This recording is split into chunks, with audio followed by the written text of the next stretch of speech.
نن سبا چې دا کومه قراندازي کیږي دا جایز نه ده. ګورئ ښه خلق وی تاسو صاحب چې کم دینو راځئ زر روپۍ را سره جمع کړئ او بیا به موټر سایکل باندې قراندازي کوو.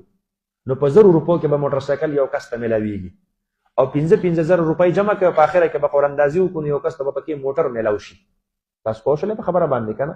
نو په 15,000 روپۍ باندې موټر څنګه کیږي؟ نو په دې کې به بعضې خلک محرومه شي او بعضې خلکو ته به ډېر شی میلاو شي. دې ته قمار ویل کېږي. دا چاته چې ډېر میلاو شو دته په څه بدله کې میلاو شو، دا د چا نه چې پیسې لاړې دا په څه کې لاړې، دې ته قمار او جواري دا ورته ویل کېږي. ها یو خبره بله ده.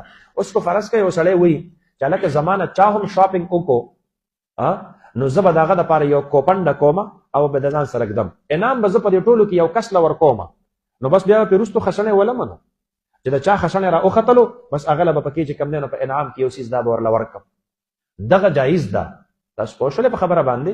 دا خو که دی بې خښنې چاله ورکوي یو سیوایي څیز هم ورکولی شي. دوکاندار نه چې دا ماشوم سودا واخلي نو یو په پرمټ ول هغه ورکوي نه، سیوایي ورله ورکوي که نه؟ تاسو پوه شولئ په خبره باندې؟ نو که دی ورله ورکو نو خیر دی، څه خبره نه ده. خو چې کله خلق خالص د دې دپاره پیسې جمع کړي او بیا په قراندازۍ سره د یو کس را وخیږي او دا نور ترنه محرومه شي، دا قمار دی، دا جواري ده. نو دغه بیا جایز نه دي، دغه خښنه بیا جایز نه دي.